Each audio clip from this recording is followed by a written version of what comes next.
67세 장명자는 평생 모은 10억 4천만 원을 들고 요양원이 아닌 5성급 실버타운으로 향합니다. 자신을 내쫓으려 한 아들 부부가 뒤늦게 재산을 노리며 위장 화해를 시도하지만 명자는 이미 모든 함정을 간파하고 법적 방어막을 구축해둔 상태였습니다. 보증인 동의서와 공동명의 전환 서류를 들이민 며느리 앞에서 명자는 서류철을 닫으며 조용히 말합니다. 너희는 사과하러 온 게 아니라 내 재산에 올가미 씌우러 온 거다. 그리고 그날 밤 변호사를 통해 아들 부부의 모든 접근을 차단하는 보안 신탁 계약을 체결합니다. 이것은 단순한 노후 방어가 아닌 한 여성의 완벽한 역전극이었습니다. 5월의 어느 저녁이었습니다. 서울 강남구 대치동의 한 34평 아파트 거실에서 장명자는 작은 캐리어 앞에 앉아 있었습니다. 손은 미세하게 떨렸지만 그녀의 눈빛만큼은 흔들리지 않았습니다. 거실 저편에서는 며느리 박선영의 목소리가 들려왔습니다. 어머니, 이제 저희가 모실 형편이 안 돼요. 요양병원 알아봤어요. 말투는 정중했지만 그 안에 담긴 의미는 명백했습니다. 이것은 제안이 아니었습니다. 통보였고 퇴거 요구였습니다. 아들 정도윤은 소파에 앉아 고개조차 들지 못했습니다.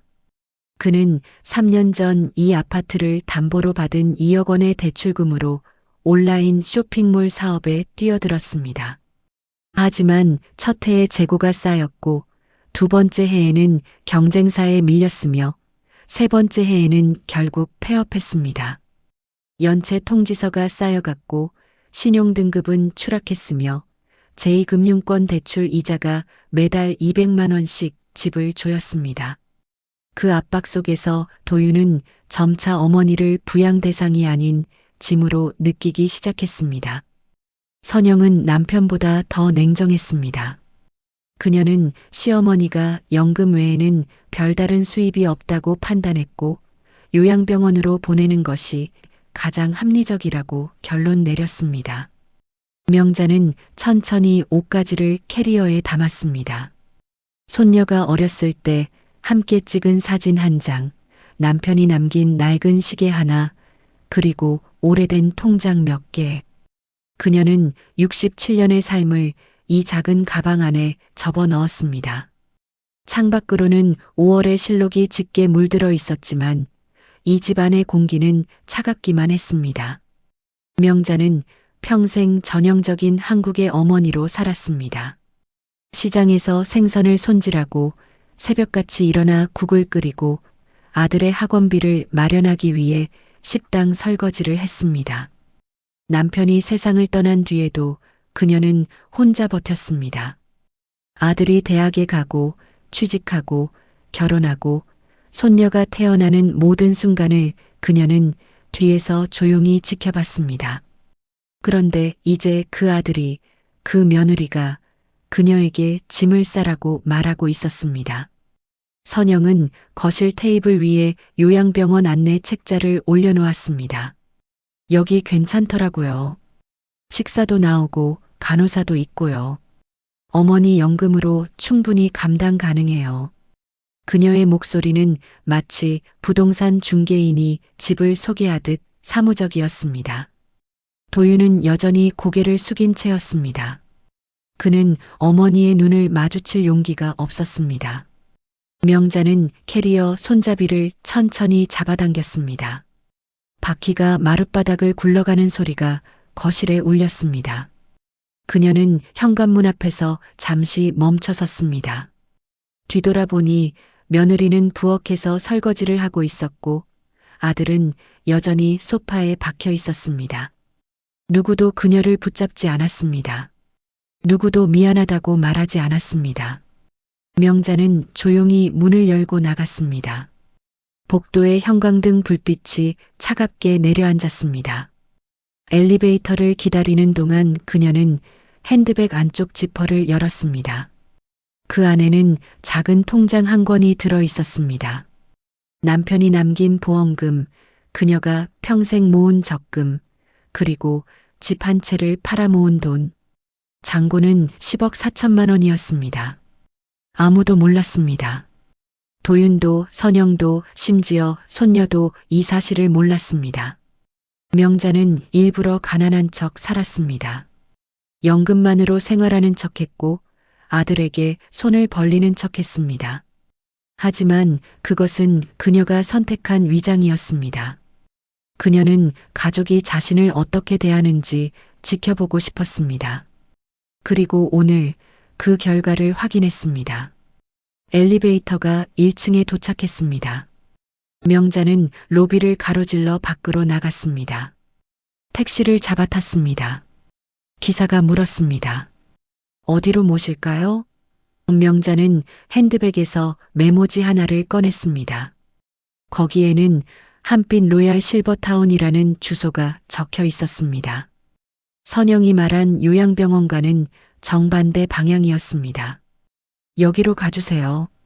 기사는 백미러로 명자를 힐끗 쳐다봤습니다. 한빛 로얄 실버타운은 서울에서도 손꼽히는 고급 실버 주거 시설이었습니다. 월 관리비만 300만 원이 넘고 입주 보증금은 2억 원 이상이었습니다. 기사는 속으로 저 할머니가 거기 가시나 싶었지만 아무 말도 하지 않았습니다. 택시가 한강을 건너는 동안 명자의 핸드폰이 울렸습니다. 도윤이었습니다. 엄마, 어디 가세요? 요양병원 방향 아니지 않아요? 명자는 전화를 받지 않았습니다. 곧이어 선영에게서도 문자가 왔습니다. 어머니, 무리하지 마세요. 저희가 알아본 곳으로 가셔야죠.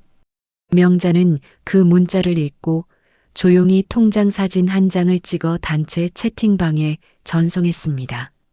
잔고 10억 4천만 원. 그리고 짧은 메시지 하나를 덧붙였습니다. 내 노후는 내가 정한다. 너희 인생은 너희가 해결해라. 핸드폰 너머로 침묵이 흘렀습니다. 그리고 곧 전화벨이 미친 듯이 울리기 시작했습니다. 하지만 명자는 핸드폰을 가방 깊숙이 넣고 창밖을 바라봤습니다. 택시는 고속도로를 달리고 있었고 석양이 한강 위로 붉게 번지고 있었습니다. 명자의 얼굴에는 오랜 비바람을 지나 처음으로 햇빛을 맞는 사람처럼 아주 조금씩 그러나 확실하게 밝은 빛이 돌아오고 있었습니다. 그녀는 더 이상 누군가의 어머니가 아니었습니다. 그녀는 이제 장명자 67세 자신의 인생을 되찾으러 가는 한 사람이었습니다. 그리고 이 순간이 그녀 인생의 진짜 시작이었습니다. 한빛 로얄 실버타운의 정문은 명자가 상상했던 것보다 훨씬 웅장했습니다. 대리석 바닥이 깔린 로비에는 은은한 조명이 내려앉아 있었고 중앙홀에는 피아노 선율이 흐르고 있었습니다. 실제로 누군가 연주하고 있는 것이 아니라 자동 연주 피아노였지만 그 소리만으로도 이곳의 품격을 짐작할 수 있었습니다. 어서 오십시오. 예약하신 장명자 고객님이시죠? 입주 상담사는 30대 중반쯤으로 보이는 여성이었습니다. 단정한 정장 차림에 따뜻한 미소를 지었지만 그 미소 뒤에는 철저한 직업적 예의가 깔려 있었습니다. 명자는 고개를 끄덕였습니다. 일주일 전 그녀는 이미 이곳에 전화를 걸어 상담 예약을 해둔 상태였습니다. 모든 것은 계획된 수순이었습니다. 상담사는 명자를 2층 상담실로 안내했습니다. 창밖으로는 한강이 내려다 보였고 강변을 따라 조성된 산책로가 한눈에 들어왔습니다. 상담사는 태블릿을 켜며 말했습니다. 저희 한빛 로얄은 입주 보증금 2억 원에 월 관리비 320만 원입니다. 식사 세끼 포함이고 의료진 상주, 24시간 응급 시스템, 그리고 문화 프로그램이 주 5회 운영됩니다. 명자는 조용히 들었습니다. 상담사는 계속 설명을 이어갔습니다. 요가, 수영, 미술치료, 원예, 그리고 외부 강사 초청 인문학 강좌까지 모두 무료로 제공됩니다. 또한 입주민 간 친목 모임도 활발하게 운영되고 있습니다. 명자는 고개를 끄덕이며 물었습니다. 계약은 언제 가능한가요? 상담사는 잠시 놀란 표정을 지었습니다. 보통 이런 고가의 시설은 가족들과 상의 후 결정하는 경우가 대부분이었기 때문입니다. 하지만 명자의 눈빛은 확고했습니다. 오늘 바로 진행하고 싶습니다. 상담사는 잠시 망설이다가 말했습니다. 그렇다면 보증금 입금 확인 후 일주일 내로 입주 가능합니다. 명자는 핸드백에서 통장을 꺼냈습니다. 그리고 그 자리에서 모바일 뱅킹 앱을 열어 2억 원을 이체했습니다. 상담사의 태블릿에 입금 알림이 떴고 그녀는 당황한 표정으로 명자를 바라봤습니다. 고객님, 정말 가족분들과 상의 없이 진행하셔도 괜찮으신가요? 명자는 차분하게 대답했습니다. 제 인생입니다. 제가 결정합니다. 그날 저녁 명자는 근처 비즈니스 호텔에 짐을 풀었습니다. 정식 입주까지는 5일이 남아 있었습니다. 그녀는 침대에 앉아 핸드폰을 켰습니다. 부재중 전화 37통, 문자 메시지 52건이었습니다. 모두 도윤과 선영에게서 온 것들이었습니다. 엄마, 10억이 어디서 나온 거예요? 왜 숨기셨어요? 어머니, 저희한테 한 번만 기회 주세요. 진짜 이번엔 잘할게요. 엄마, 제발 전화 좀 받아요. 우리 이야기 좀 해요. 명자는 메시지를 하나하나 읽어 내려갔습니다. 그러다 마지막 메시지에서 멈췄습니다. 도윤이 보낸 것이었습니다. 엄마, 은행에서 최고 통지서 왔어요. 이대로 가면 집 경매 들어가요. 엄마만 도와주면 살 수 있어요. 제발이요. 명자는 핸드폰을 내려놓았습니다. 그녀의 손은 떨리지 않았습니다. 그녀는 창밖을 바라봤습니다. 호텔 창밖으로는 서울의 야경이 펼쳐져 있었습니다. 수많은 불빛들이 반짝이고 있었지만 그 안에서 명자는 묘한 고독을 느꼈습니다. 이것이 자유인가 아니면 외로움인가? 그녀는 아직 구분할 수 없었습니다. 5일 후 명자는 정식으로 한빛 로얄 실버타운에 입주했습니다. 그녀에게 배정된 방은 3층 남향 30평형이었습니다. 거실과 침실이 분리되어 있었고 작은 베란다에서는 한강이 보였습니다. 짐을 풀고 나니 오후 4시였습니다. 곧 저녁 식사 시간이라는 안내 방송이 나왔습니다. 식당은 1층에 위치해 있었습니다. 뷔페 형식으로 운영되고 있었고 약 40명 정도의 입주민들이 식사를 하고 있었습니다. 명자는 트레이를 들고 천천히 음식을 담았습니다. 그때 누군가 말을 걸었습니다. 처음 오신 분이시죠? 저는 최병수라고 합니다. 71세의 최병수는 전직 건축가였습니다. 은퇴 후 이곳에 입주한 지 2년이 넘었다고 했습니다. 그는 명자에게 자리를 권했고 두 사람은 창가 테이블에 앉았습니다. 병수는 친절하게 이곳 생활에 대해 설명해 줬습니다. 아침 7시에 요가 프로그램이 있고 9시에는 수영장이 개방됩니다. 오후에는 미술이나 원예 중에 선택할 수 있어요. 명자는 조용히 듣다가 물었습니다. 여기 사시는 분들은 다들 어떤 분들이세요? 병수는 잠시 생각하더니 대답했습니다. 대부분 자녀들이 해외에 있거나 아니면 독립적으로 살기를 선택하신 분들이죠. 여기는 외롭지만 자유로운 곳입니다. 그날 밤 명자는 방에 혼자 앉아 있었습니다. 핸드폰에는 여전히 도윤의 메시지가 쌓이고 있었습니다.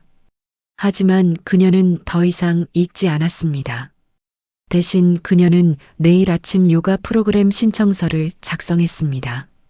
그리고 수영복을 주문했습니다.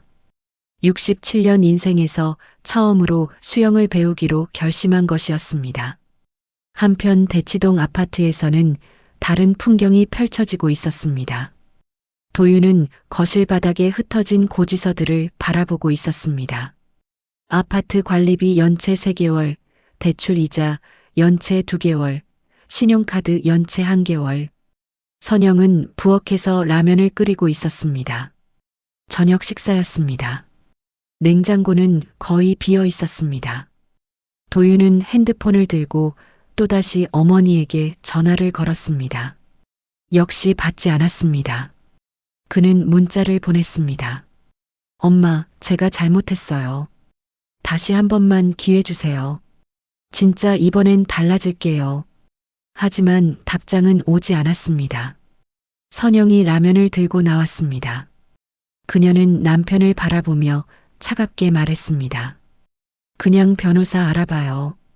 어머니 나이 생각하면 재산 관리 능력 없다고 법원에 신청할 수 있을 거예요. 도윤은 고개를 들었습니다. 그게 가능해? 선영은 단호하게 대답했습니다. 가능하든 안 하든 시도는 해봐야죠. 이대로 있다가는 우리 집 날아가요. 명자는 그 사실을 아직 몰랐습니다. 아들 부부가 법적 수단까지 고려하고 있다는 것을. 하지만 그녀는 이미 다른 준비를 하고 있었습니다. 입주 일주일 후 명자는 실버타운 내 법률 상담 서비스를 이용했습니다. 5월 1회 변호사가 방문해 입주민들의 법률 상담을 무료로 제공하는 프로그램이었습니다. 혹시 가족이 제 재산에 접근하려고 할 경우 어떻게 대비해야 할까요? 변호사는 50대 중반의 여성이었습니다. 그녀는 명자의 상황을 차분히 듣더니 조언했습니다. 신탁계약을 추천드립니다. 재산을 신탁회사에 맡기고 본인만 사용할 수 있도록 설정하는 겁니다. 가족이라도 법적으로 접근할 수 없게 됩니다. 명자는 고개를 끄덕였습니다. 그렇게 해주세요. 일주일 후 명자의 재산 중 8억 원이 신탁계약으로 보호됐습니다. 나머지 2억 4천만 원은 명자가 자유롭게 사용할 수 있는 생활비 계좌로 남겨뒀습니다. 이제 도윤과 선영이 어떤 법적 수단을 동원하더라도 그 재산에는 손댈 수 없게 된 것이었습니다. 명자는 서서히 실버타운 생활에 적응해 갔습니다. 아침 요가에서 그녀는 처음으로 자신의 몸이 이렇게 유연할 수 있다는 것을 알았습니다. 수영장에서는 71세 병수가 직접 수영을 가르쳐 줬습니다. 팔을 이렇게 펴고 다리는 천천히 차세요. 명자는 물속에서 웃었습니다. 67년 인생에서 처음 느끼는 해방감이었습니다. 미술 프로그램에서는 수채화를 그렸습니다. 강사는 무엇을 그리든 상관없습니다. 마음 가는 대로 그리세요라고 말했습니다. 명자는 한강을 그렸습니다. 석양이 지는 한강을. 그 그림 속에는 어떤 사람도 없었습니다. 오직 강과 하늘뿐이었습니다. 하지만 밤이 되면 명자는 여전히 복잡한 감정에 휩싸였습니다. 손녀 생각이 났습니다. 이제 고등학생이 된 손녀는 엄마 선영의 통제 아래 할머니와 연락하지 못하고 있었습니다. 명자는 손녀에게 문자를 보냈습니다. 할머니 잘 지내고 있어. 공부 열심히 하고 내 꿈 포기하지 마. 하지만 답장은 오지 않았습니다. 그리고 어느 날 명자의 핸드폰에 낯선 번호로 전화가 걸려왔습니다. 받아보니 도윤이었습니다. 엄마, 저 아빠 핸드폰이에요. 제발 한 번만 만나요. 제대로 이야기 좀 해요. 명자는 잠시 망설이다가 대답했습니다. 어디서? 엄마가 정하세요. 엄마 편한 곳으로요. 명자는 실버타운 근처 패밀리 레스토랑을 지정했습니다. 그리고 만나기로 한 날 그녀는 병수에게 말했습니다. 혹시 오늘 저녁에 시간 되시면 제가 누군가를 만날 때 근처에 계셔 주실 수 있을까요? 병수는 명자의 표정을 읽었습니다. 물론입니다. 걱정 마세요. 약속 장소에 도착하니 도윤과 선영이 이미 와 있었습니다. 테이블 위에는 케이크와 꽃다발이 놓여 있었습니다. 그리고 그 옆에는 두툼한 서류철이 있었습니다. 명자는 그 순간 직감했습니다. 이것은 화해가 아니라 거래라는 것을. 도윤이 먼저 입을 열었습니다. 엄마, 저희가 철이 없었어요. 진심으로 사과드려요. 선영도 고개를 숙였습니다. 어머니, 저희가 어머니를 너무 힘들게 해드렸어요. 명자는 조용히 그들을 바라봤습니다. 도윤은 서류철을 밀며 말했습니다. 엄마, 이게 뭐냐면요. 주소지만 잠깐 우리 집으로 옮겨주시면 대출 금리가 좀 내려가서요. 명자는 서류철을 열었습니다. 그 안에는 주소 이전 신청서만 있는 것이 아니었습니다.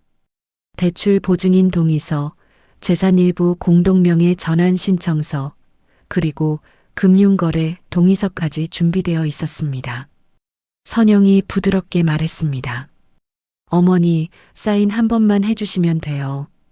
그럼 저희도 어머니 자주 찾아뵙고. 명자는 서류를 천천히 덮었습니다. 그리고 조용히 물었습니다. 혹시 오늘 나 만나기 전에 이미 도장집 알아봤니? 도윤과 선영이 동시에 멈칫했습니다. 그 침묵이 답이었습니다. 명자는 자리에서 일어났습니다. 너희는 사과하러 온 게 아니라 내 재산의 올감이 씌우러 온 거다. 도윤이 다급하게 말했습니다. 엄마, 우리가 얼마나 힘든데요. 가족이면 도와줘야죠. 명자는 되받았습니다. 힘든 건 이해한다. 하지만 날 이용하고 속이면서 도움을 요구하지 마라.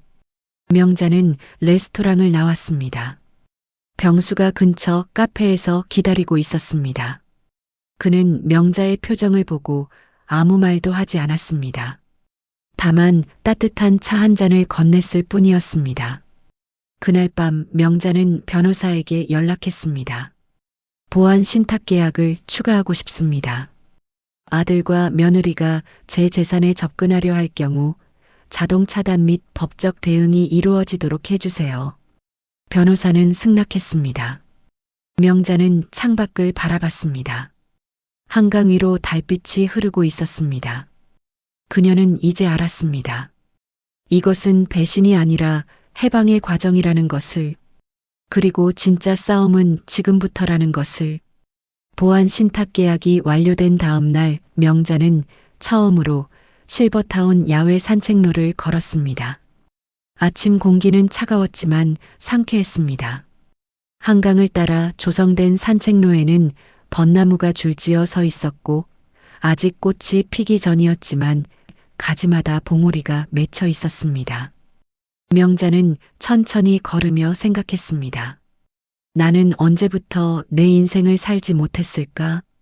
결혼 후 43년 그녀는 단 한 번도 자신을 위해 무언가를 선택한 적이 없었습니다. 남편이 원하는 음식을 만들었고 아들이 원하는 학원비를 벌었고 며느리가 원하는 방식으로 살았습니다. 그녀의 의견은 항상 마지막에 무너지거나 아예 무너지지 않았습니다. 그러다 어느 순간부터 그녀 스스로도 자신의 의견을 말하지 않게 되었습니다. 그것이 편했습니다. 아니, 그렇게 믿었습니다. 산책을 마치고 돌아오니 오전 10시였습니다. 수영장 개장 시간이었습니다. 명자는 새로 구입한 수영복으로 갈아입고 수영장으로 향했습니다. 병수가 이미 물속에 있었습니다. 그는 명자를 보고 손을 흔들었습니다. 오늘은 저병을 가르쳐 드릴까요? 명자는 웃으며 고개를 저었습니다. 아직 자유형도 제대로 못하는데요. 물속에서 명자는 다시 한번 자유를 느꼈습니다.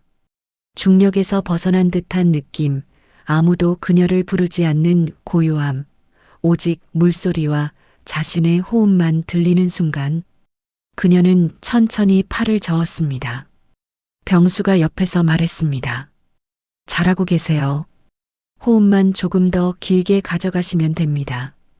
수영을 마치고 탈의실로 돌아오는 길에 명자의 핸드폰이 울렸습니다. 모르는 번호였습니다. 받아보니 법무법인에서 걸려온 전화였습니다. 장명자 고객님이시죠? 저는 법무법인 정도 소속 변호사 김태훈입니다. 고객님 아드님께서 저희 사무실을 방문하셔서 상담을 진행하셨는데요. 명자는 순간 심장이 내려앉는 것을 느꼈습니다. 변호사는 계속 말을 이었습니다. 성년후견인 제도 관련해서 문의를 하셨습니다. 고객님의 재산 관리 능력에 대한 법원 심판을 청구하려는 것으로 보입니다만 저희는 해당 케이스를 진행하지 않기로 했습니다. 명자는 침착하게 물었습니다. 왜 전화를 주신 건가요? 고객님께서 이미 신탁계약을 체결하신 것으로 파악됐고 아드님의 주장에는 객관적 근거가 부족했습니다. 다만 다른 법무법인을 통해 시도할 가능성이 있어 보여 연락드렸습니다. 명자는 감사 인사를 하고 전화를 끊었습니다. 그녀의 손은 떨리지 않았지만 가슴속 어딘가가 무너지는 느낌이었습니다. 아들이 어머니를 법적으로 무능력자로 만들려 한다는 것. 그것은 단순한 재산 다툼을 넘어선 존재 자체의 부정이었습니다. 명자는 탈의실 의자에 앉아 한참을 멍하니 있었습니다. 옆에서 다른 입주민이 물었습니다. 괜찮으세요? 명자는 고개를 끄덕였습니다. 네, 괜찮습니다. 하지만 괜찮지 않았습니다. 그날 오후 미술 수업에서 명자는 붓을 들지 못했습니다. 강사가 오늘은 자유주제로 그려보세요라고 말했지만 명자의 머릿속은 하얗게 비어 있었습니다. 결국 그녀는 빈 캔버스 앞에서 1시간을 보냈고 수업이 끝나자 조용히 방으로 돌아갔습니다. 방에 혼자 있으니 생각이 밀려왔습니다. 내가 너무 냉정했던 걸까? 아들이 정말 힘들었던 걸까? 내가 먼저 손을 내밀었어야 했나? 하지만 곧 다른 생각이 그것을 밀어냈습니다. 아니야. 나를 속이고 이용하려 한 건 그들이야. 나는 잘못하지 않았어. 저녁 식사 시간이 되었지만 명자는 식당에 내려가지 않았습니다. 병수가 방문을 두드렸습니다. 명자 씨, 저녁 안 드세요? 명자는 문을 열지 않고 대답했습니다. 오늘은 좀 쉬고 싶어요. 병수는 잠시 망설이다가 말했습니다. 알겠습니다. 혹시 필요한 거 있으면 언제든 연락 주세요. 밤 10시 명자의 핸드폰에 도윤에게서 문자가 왔습니다. 엄마, 왜 법무법인에서 전화가 왔어요? 엄마가 뭘 한 거예요? 명자는 답장하지 않았습니다. 곧이어 선영에게서도 문자가 왔습니다. 어머니, 저희가 법적 조치 취하는 거 막으셨죠? 어머니, 이러시면 안 돼요. 저희도 살아야 한다고요. 명자는 핸드폰을 꺼버렸습니다. 그리고 창밖을 바라봤습니다. 한강 건너편의 불빛들이 반짝이고 있었습니다. 저 불빛 하나하나마다 누군가의 삶이 있을 것입니다. 기쁨도 있고 슬픔도 있고 분노도 있고 체념도 있을 것입니다. 명자는 그 불빛들을 보며 생각했습니다. 나는 어떤 불빛일까? 다음 날 아침 명자는 일찍 일어나 요가 수업에 참석했습니다. 강사는 오늘은 명상 중심으로 진행하겠습니다라고 말했습니다. 조명이 어두워졌고 은은한 음악이 흘렀습니다. 강사의 목소리가 들렸습니다. 눈을 감고 호흡에 집중하세요. 과거의 상처도 미래의 불안도 모두 내려놓으세요. 지금 이 순간 여기에만 존재하세요. 명자는 눈을 감았습니다. 호흡이 깊어졌습니다. 그리고 문득 깨달았습니다. 자신이 평생 남을 위해 살았다는 것을, 남편을 위해, 아들을 위해, 며느리를 위해, 손녀를 위해. 그런데 정작 자신을 위해서는 단 하루도 살지 않았다는 것을. 눈물이 흘렀습니다. 소리 없이 조용히. 요가 수업이 끝나고 명자는 병수를 찾았습니다. 그는 로비 소파에서 신문을 읽고 있었습니다. 명자가 다가가자 병수는 신문을 접었습니다. 어제는 괜찮으셨어요? 명자는 고개를 끄덕였습니다. 이제 괜찮아요. 병수는 잠시 망설이다가 물었습니다. 혹시 가족 문제세요? 명자는 천천히 고개를 끄덕였습니다. 그리고 처음으로 누군가에게 자신의 이야기를 털어놨습니다. 아들이 사업에 실패한 것, 며느리가 자신을 요양원에 보내려 했던 것, 재산을 노리고 접근한 것, 가리고 법적으로 무능력자로 만들려 한 것까지. 병수는 조용히 들었습니다. 중간에 끊지도 조언하지도 않았습니다. 이야기를 마치자 명자는 울었습니다. 이번에는 소리를 내며. 병수는 그녀의 손을 잡았습니다. 많이 힘드셨겠어요. 하지만 명자 씨는 잘못하지 않으셨어요. 자신을 지키는 건 이기심이 아니라 생존입니다. 명자는 고개를 들었습니다. 병수가 계속 말했습니다. 저도 비슷한 경험이 있어요. 제 아들이 제 집을 담보로 대출을 받으려 했었죠. 그때 저도 거절했어요. 아들은 몇 년간 연락을 끊었지만 지금은 이해한다고 하더군요. 명자는 눈물을 닦았습니다. 정말요? 병수는 고개를 끄덕였습니다. 시간이 지나면 알게 돼요. 진짜 사랑은 요구하는 게 아니라 존중하는 거라는 걸요. 명자는 그 말을 가슴에 새겼습니다. 그날 오후 명자는 실버타운 내 법률 상담실을 다시 찾았습니다. 담당 변호사에게 상황을 설명했습니다. 변호사는 침착하게 대응했습니다. 고객님께서 이미 신탁계약을 체결하셨기 때문에 성년후견인 제도를 통한 접근은 거의 불가능합니다. 다만 혹시 모를 상황에 대비해서 정신과 진단서를 한 장 받아두시는 걸 추천드립니다. 명자는 다음 날 실버타운 제휴병원에서 정신과 상담을 받았습니다. 의사는 70대 초반의 남성이었습니다. 어떤 증상으로 오셨나요? 명자는 솔직하게 말했습니다. 증상은 없습니다. 다만 제 정신 상태가 정상임을 증명하는 진단서가 필요합니다. 의사는 상황을 이해했습니다. 가족 문제시군요. 30분간의 상담과 간단한 인지 검사 후 의사는 진단서를 작성했습니다. 장명자님은 현재 인지 기능, 판단 능력, 의사결정 능력 모두 정상 범위에 있으며 독립적 생활 수행에 전혀 문제가 없음. 명자는 그 진단서를 받아 변호사에게 제출했습니다. 일주일 후 명자의 변호사로부터 연락이 왔습니다. 고객님, 아드님 측에서 성년후견인 심판 청구를 준비 중인 것으로 파악됩니다. 다만 저희가 이미 대응 자료를 준비해뒀고 신탁계약 및 의료진단서가 확보된 상태라 기각될 가능성이 높습니다. 명자는 안도했지만 동시에 깊은 슬픔을 느꼈습니다. 그날 저녁 명자는 병수와 함께 실버타운 카페에서 차를 마셨습니다. 병수가 조심스럽게 물었습니다. 앞으로 어떻게 하실 거예요? 명자는 잠시 생각하다가 대답했습니다. 모르겠어요. 하지만 한 가지는 확실해요. 나는 더 이상 누군가의 희생양이 되지 않겠다는 거요. 병수는 고개를 끄덕였습니다. 그걸 깨닫는데 평생이 걸리는 사람도 있어요. 명자 씨는 용기 있는 분이에요. 명자는 쓸쓸하게 웃었습니다. 용기라기보다는 더 이상 물러설 곳이 없었던 거죠. 그날 밤 명자는 오랜만에 손녀에게 전화를 걸었습니다.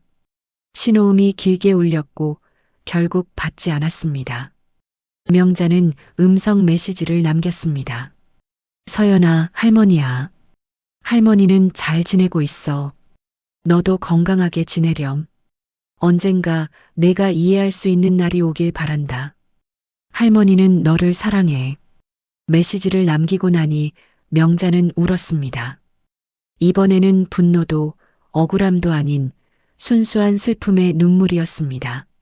사랑했던 가족들이 점점 멀어지고 있었습니다. 그것이 자신의 선택이었지만 동시에 어쩔 수 없는 현실이기도 했습니다. 며칠 후 도윤과 선영은 다른 법무법인을 찾았습니다. 하지만 결과는 같았습니다. 고객님 어머님께서 이미 법적 방어를 완벽하게 갖추셨습니다.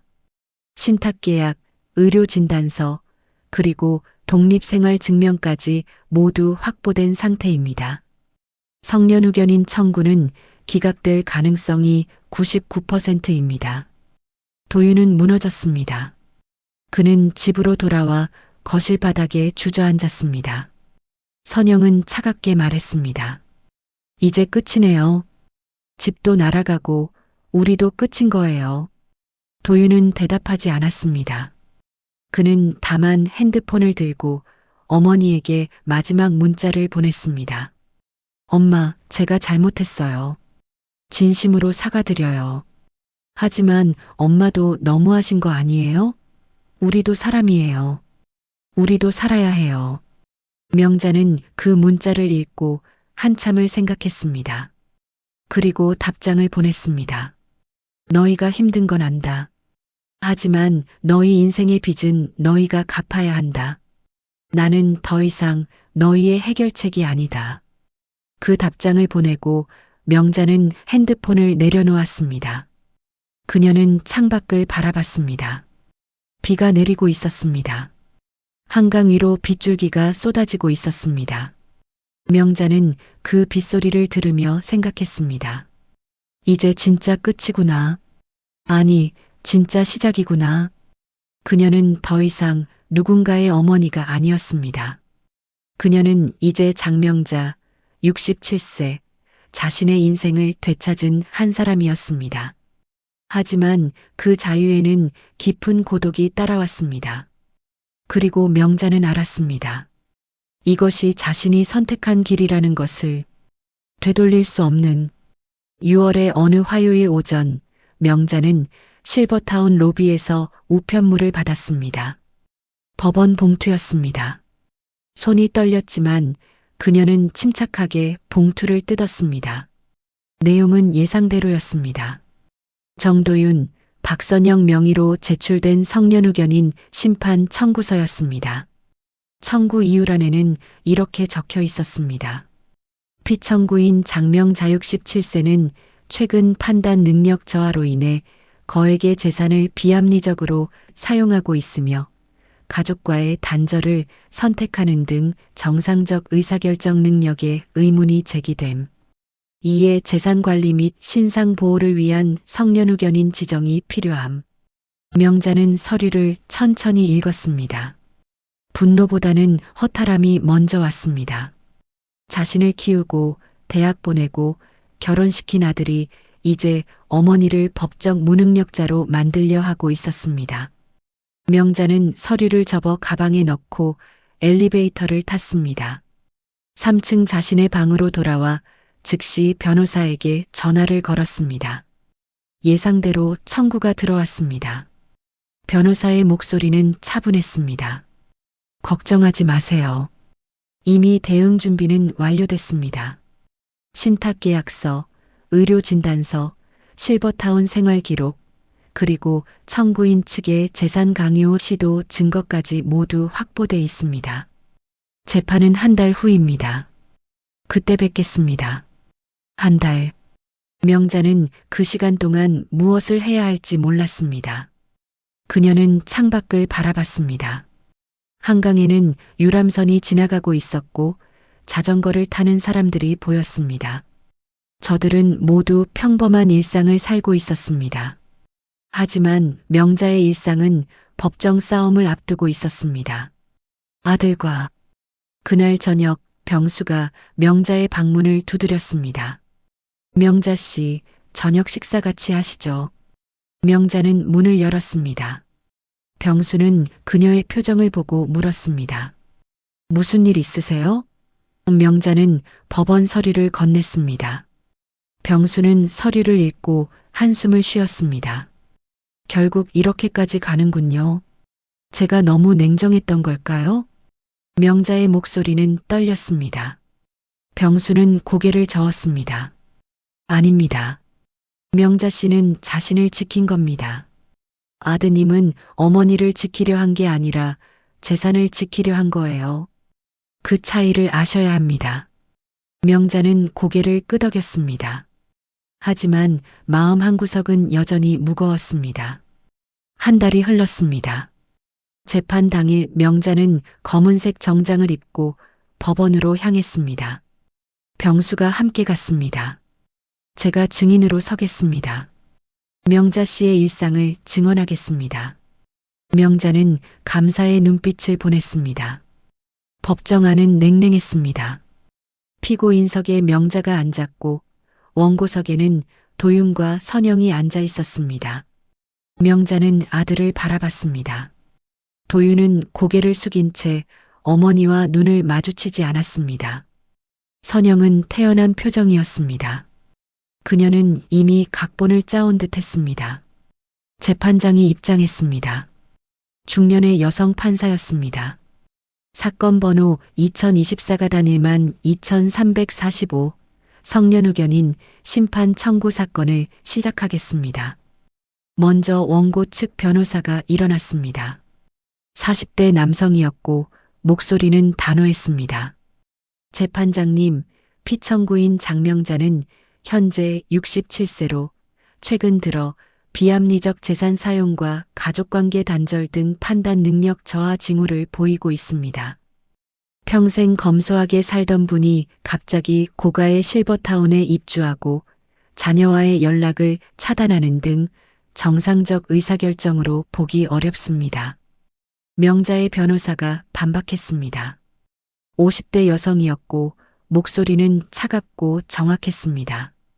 재판장님, 피청구인은 자신의 노후를 위해 합리적 선택을 한 것입니다. 오히려 청구인들이 피청구인의 재산을 강요하고 착취하려 한 정황이 다수 포착됩니다. 관련 증거를 제출하겠습니다. 변호사는 서류 뭉치를 제출했습니다. 도윤과 선영이 명자에게 보낸 문자 메시지들, 레스토랑에서 제시한 보증인 동의서와 공동명의 전환 신청서 4본, 그리고 법무법인을 통해 확인된 성년 의견인 제도 악용 시도 기록까지. 원고 측 변호사의 표정이 굳어졌습니다. 재판장이 서류를 검토하며 물었습니다.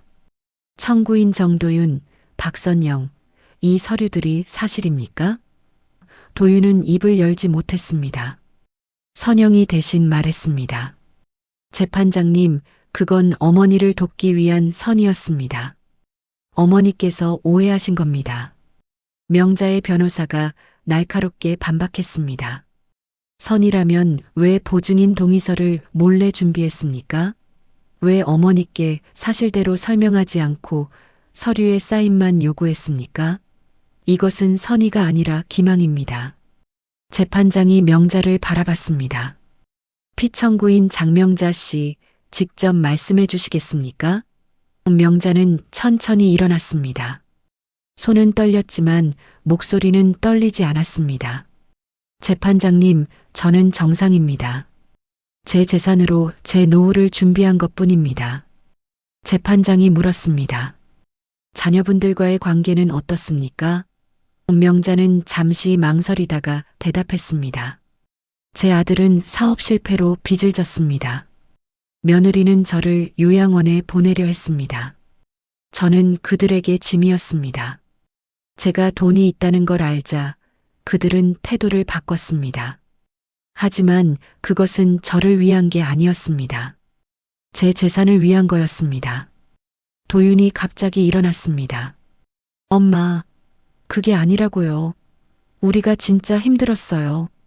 재판장이 제지했습니다. 정숙하십시오. 도윤은 주저앉았습니다. 그의 눈에는 눈물이 고여 있었습니다. 명자는 계속 말했습니다. 저는 평생 가족을 위해 살았습니다. 남편을 위해, 아들을 위해, 며느리를 위해. 하지만 제가 늙고 쓸모없어지자 그들은 저를 버렸습니다. 이제 저는 저를 위해 살고 싶습니다. 그것이 비정상입니까? 법정이 조용해졌습니다. 재판장은 명자를 오래 바라봤습니다. 그리고 원고 측 변호사에게 물었습니다. 청구인 측에서 피청구인의 판단 능력 저하를 입증할 의료 기록이나 객관적 증거가 있습니까? 원고 측 변호사는 당황했습니다. 그건 일상적 관찰을 통해 재판장이 끊었습니다. 객관적 증거가 없다는 말씀이군요. 명자의 변호사가 서류를 제출했습니다. 재판장님, 피청구인의 정신과 진단서와 인지검사 결과지입니다. 모두 정상 범위입니다. 재판장은 서류를 검토했습니다. 그리고 병수를 증인석으로 불렀습니다. 병수는 선서를 하고 증언했습니다. 저는 장명자 씨와 같은 실버타운에 거주하는 최병수입니다. 명자 씨는 매일 아침 요가에 참석하고 수영을 배우고 미술 수업에 참여합니다. 입주민들과 원만한 관계를 유지하고 있으며 판단력과 의사소통 능력 모두 정상입니다. 오히려 또래 입주민들보다 더 적극적으로 생활하고 계십니다. 재판장이 물었습니다. 증인께서 보시기에 피청구인이 비합리적 행동을 한다고 생각하십니까? 병수는 단호하게 대답했습니다. 전혀 그렇지 않습니다. 오히려 매우 합리적이고 주체적으로 삶을 선택하고 계십니다. 재판은 2시간 동안 계속됐습니다. 원고 측은 명자의 실버타운 입주비가 과도하다고 주장했습니다. 하지만 명자의 변호사는 즉각 반박했습니다. 피청구인의 총 재산은 10억 원이 넘습니다. 실버타운 보증금 2억 원과 월 관리비 320만 원은 재산 대비 합리적 수준입니다. 오히려 청구인들이 피청구인 재산의 80% 이상을 자신들의 채무 변제에 사용하려 한 것이 비합리적입니다. 원고 측은 할 말을 잃었습니다. 재판장이 최종 진술 기회를 줬습니다. 청구인 정도윤, 마지막으로 하실 말씀 있습니까? 도윤은 일어났습니다. 그는 떨리는 목소리로 말했습니다. 엄마, 저 정말 미안해요. 제가 잘못했어요. 하지만 엄마도 너무하신 거 아니에요? 그의 목소리가 점점 커졌습니다. 우리가 얼마나 힘든지 아세요? 집 날아가고 빚에 쪼들리고 엄마는 돈 있으면서 왜 우릴 안 도와줘요? 명자는 조용히 일어났습니다. 그리고 처음으로 아들을 똑바로 바라보며 말했습니다. 도윤아, 내가 힘든 건 내 잘못이 아니야. 법정이 고요해졌습니다. 명자는 계속 말했습니다. 내 사업이 망한 건 내 선택이었어. 대출을 받은 것도 빚을 진 것도 내 결정이었어. 나는 내 인생의 해결책이 아니야. 나도 내 인생을 살아야 해. 도윤은 울었습니다. 하지만 엄마는 가족이잖아요. 가족이면 도와줘야죠. 명자는 고개를 저었습니다. 가족이라는 이름으로 나를 이용하지 마라. 너희는 나를 사랑한 게 아니라 내 재산을 사랑했어. 선영이 벌떡 일어나 소리쳤습니다. 어머니, 그렇게까지 말씀하시면 안 되죠. 저희도 사람이에요. 재판장이 망치를 쳤습니다. 정숙, 다시 한번 소란 피우시면 퇴정 조치하겠습니다. 명자는 마지막으로 말했습니다. 재판장님, 저는 더 이상 누군가의 희생양이 되고 싶지 않습니다. 제 남은 인생은 제가 선택하고 싶습니다. 그것이 이기적이라면 저는 기꺼이 이기적인 사람이 되겠습니다. 재판장은 잠시 침묵했습니다. 그리고 말했습니다. 판결은 일주일 후 선고하겠습니다. 오늘 재판은 이것으로 마치겠습니다. 법정을 나서는 명자에게 도윤이 다가왔습니다. 엄마, 제발. 명자는 그를 외면하고 걸어갔습니다. 병수가 옆에서 그녀의 팔을 부축했습니다. 법원 복도를 걷는 명자의 뒷모습은 쓸쓸했지만 동시에 당당했습니다. 일주일 후 판결문이 도착했습니다. 결과는 청구 기각이었습니다. 재판부는 이렇게 판시했습니다. 피청구인 장명자는 정상적 판단 능력을 보유하고 있으며 자신의 재산을 합리적으로 관리하고 있음. 청구인들의 주장은 객관적 근거가 부족하며 오히려 피청구인의 재산을 부당하게 이용하려는 의도가 엿보임. 따라서 본 청구를 기각함. 명자는 판결문을 읽고 조용히 울었습니다. 이번에는 기쁨의 눈물이 아니었습니다. 해방의 눈물도 아니었습니다. 그것은 끝의 눈물이었습니다. 아들과의 관계가 법적으로, 감정적으로 완전히 끝났다는 것을 확인하는 눈물이었습니다. 병수가 손을 잡았습니다. 이제 끝났어요. 명자 씨는 이겼어요. 명자는 고개를 저었습니다. 아니요. 아무도 이기지 못했어요. 우리 모두 진 거예요. 그날 저녁 명자는 한강을 바라보며 오래 서 있었습니다.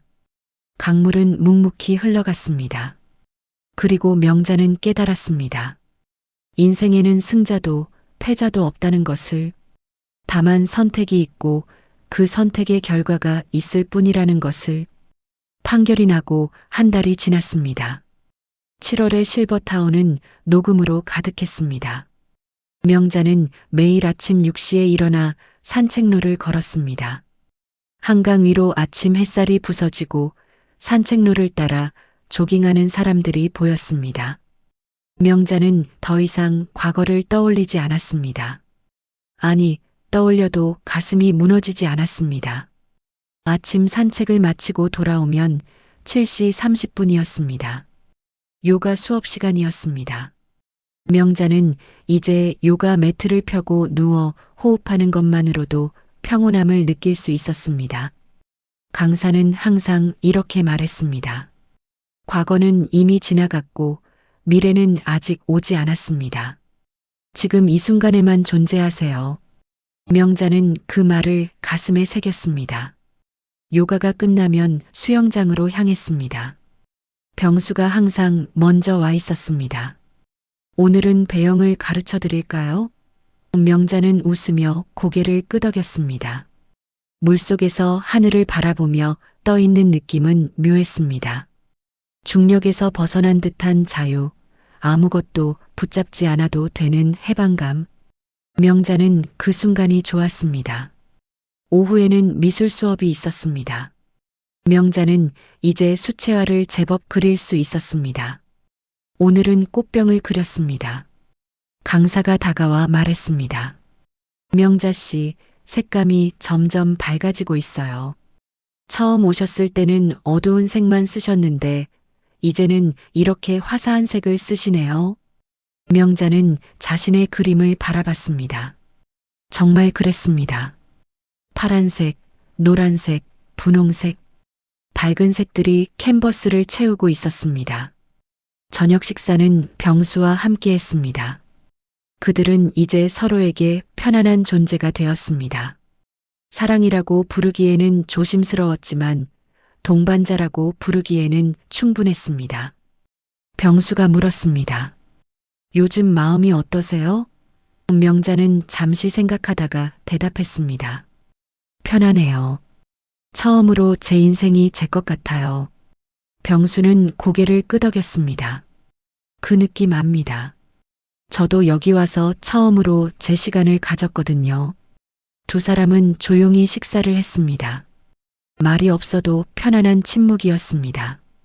어느 날 저녁 명자의 핸드폰에 낯선 번호로 문자가 왔습니다. 손녀 서연이었습니다. 할머니, 저예요. 서연이요. 할머니 번호 몰래 알아냈어요. 할머니 보고 싶어요. 명자는 핸드폰을 오래 바라봤습니다. 눈물이 났습니다. 하지만 이번에는 슬픔의 눈물이 아니었습니다. 그리움의 눈물이었습니다. 명자는 답장을 보냈습니다. 서연아, 할머니도 보고 싶어? 내가 성인이 되면 할머니가 여기 데려올게. 조금만 기다려줘. 서연에게서 답장이 왔습니다. 할머니, 제가 엄마 아빠한테 할머니 얘기 들었어요. 근데 저는 할머니가 잘못하신 것 같지 않아요. 할머니도 행복하게 사실 권리 있잖아요. 명자는 울었습니다. 손녀가 자신을 이해해 준다는 것. 그것만으로도 충분했습니다. 명자는 답장을 보냈습니다. 고마워, 서연아. 할머니는 잘 지내고 있어. 너도 건강하게 지내렴. 사랑한다. 며칠 후 명자는 실버타운 입주민 모임에 참석했습니다. 월 1회 열리는 친목 모임이었습니다. 약 30명의 입주민들이 모였습니다. 다들 60대 후반에서 70대 초반이었습니다. 모임 주제는 나의 제2의 인생이었습니다. 한 명씩 돌아가며 이야기를 나눴습니다. 어떤 사람은 이혼 후 이곳에 왔다고 했습니다. 어떤 사람은 자녀가 해외로 이민을 가서 혼자 남았다고 했습니다. 어떤 사람은 배우자를 먼저 떠나보내고 새 출발을 결심했다고 했습니다. 명자의 차례가 왔습니다. 그녀는 천천히 입을 열었습니다. 저는 아들과 며느리에게 버림받았습니다. 아니, 정확히는 제가 그들을 떠난 겁니다. 모두가 조용히 들었습니다. 명자는 계속 말했습니다. 처음에는 원망스러웠습니다. 평생 가족을 위해 살았는데 왜 나는 이런 대접을 받아야 하나? 하지만 이곳에 와서 깨달았습니다. 나는 잘못하지 않았다는 것을요. 내 인생은 내가 선택할 권리가 있다는 것을요. 한 입주민이 물었습니다. 후회는 없으세요? 명자는 잠시 생각했습니다. 그리고 대답했습니다. 후회는 없습니다. 다만 아쉬움은 있어요. 좀 더 일찍 이런 결정을 했더라면 어땠을까 하는. 모임이 끝나고 명자는 병수와 함께 실버타운 옥상 정원으로 올라갔습니다. 서울의 야경이 한눈에 들어왔습니다. 수많은 불빛들이 반짝이고 있었습니다. 병수가 말했습니다. 명자 씨, 저 불빛 하나하나가 누군가의 인생이겠죠. 명자는 고개를 끄덕였습니다. 그렇겠죠. 기쁨도 있고 슬픔도 있고 외로움도 있겠죠. 병수가 조심스럽게 물었습니다. 앞으로 어떻게 살고 싶으세요? 명자는 하늘을 올려다봤습니다. 별이 총총했습니다. 그냥 평범하게요. 아침에 일어나서 요가하고 수영하고 그림 그리고 그렇게 하루하루를 살고 싶어요. 누군가를 위해서가 아니라 나를 위해서요. 병수는 웃었습니다. 그게 가장 어려운 거예요. 하지만 명자 씨는 이미 시작하셨어요. 명자도 웃었습니다. 진심으로. 어느 날 명자는 도윤에게 마지막 문자를 보냈습니다. 도윤아, 엄마는 너를 미워하지 않아. 다만 더 이상 내 인생의 해결책이 될 수는 없어. 내 인생은 내가 책임져야 해. 엄마도 엄마 인생을 살아야 해. 언젠가 내가 이해할 수 있기를 바란다. 사랑한다. 답장은 오지 않았습니다. 하지만 명자는 괜찮았습니다. 한편 대치동 아파트에서 도윤은 그 문자를 읽고 오래 울었습니다. 선영은 이미 집을 나간 상태였습니다. 그녀는 이혼을 요구했고 도윤은 받아들였습니다. 도윤은 이제 혼자였습니다. 경매로 넘어간 집에서 나와 월세 원룸으로 이사했습니다. 그는 배달 일을 시작했습니다. 새벽부터 밤까지 오토바이를 타고 서울을 돌았습니다. 어느 날 배달 중에 도윤은 한강을 지나갔습니다. 문득 어머니가 계신 실버타운이 보였습니다. 그는 오토바이를 세우고 한참을 바라봤습니다. 저 안에 어머니가 있습니다. 하지만 그는 들어갈 수 없었습니다. 아니, 들어가지 않기로 결심했습니다. 어머니의 평화를 깨고 싶지 않았습니다. 도윤은 다시 오토바이에 올라탔습니다. 그리고 배달을 계속했습니다. 8월의 어느 저녁 명자는 실버타운 창가에 앉아 노을을 바라봤습니다. 한강 위로 석양이 붉게 물들고 있었습니다. 병수가 옆에 앉았습니다. 아름답네요. 명자는 고개를 끄덕였습니다. 정말 아름다워요. 명자는 조용히 말했습니다. 이제야 내 인생이 시작되는 것 같아요. 병수가 물었습니다. 67세예요? 명자는 웃었습니다. 67세든 77세든 시작하기에 늦은 나이는 없는 것 같아요. 그날 밤 명자는 일기를 썼습니다. 그녀는 평생 일기를 쓰지 않았지만 이제는 쓰고 싶었습니다. 자신의 생각을, 자신의 감정을, 자신의 하루를 기록하고 싶었습니다. 오늘은 맑았다. 아침 요가에서 새로운 자세를 배웠다. 수영장에서 병수 씨와 웃었다. 저녁에는 노을이 아름다웠다. 나는 행복하다. 이 행복이 낯설지만 나쁘지 않다. 앞으로도 이렇게 살고 싶다. 나를 위해. 명자는 일기장을 덮고 창밖을 바라봤습니다. 한강에는 유람선의 불빛이 반짝이고 있었습니다. 그녀는 더 이상 버려진 노년이 아니었습니다. 그녀는 스스로 선택한 주체적 노년의 주인공이었습니다. 그리고 이 이야기는 끝이 아니라 시작이었습니다. 장명자, 67세, 그녀의 진짜 인생은 지금부터였습니다. 여러분, 이 이야기가 마음에 와닿으셨나요? 누군가를 위해 살다가 자신을 잃어버린 적이 있으신가요? 아니면 가족이라는 이름으로 상처받은 경험이 있으신가요? 명자의 이야기는 우리 모두에게 묻고 있습니다. 당신의 인생은 누구의 것입니까? 마음 한뜰은 이렇게 우리 삶의 이야기를, 아픔과 회복의 이야기를, 용기와 선택의 이야기를 전합니다. 이 채널이 여러분에게 작은 위로가 되고 때로는 용기가 되기를 바랍니다.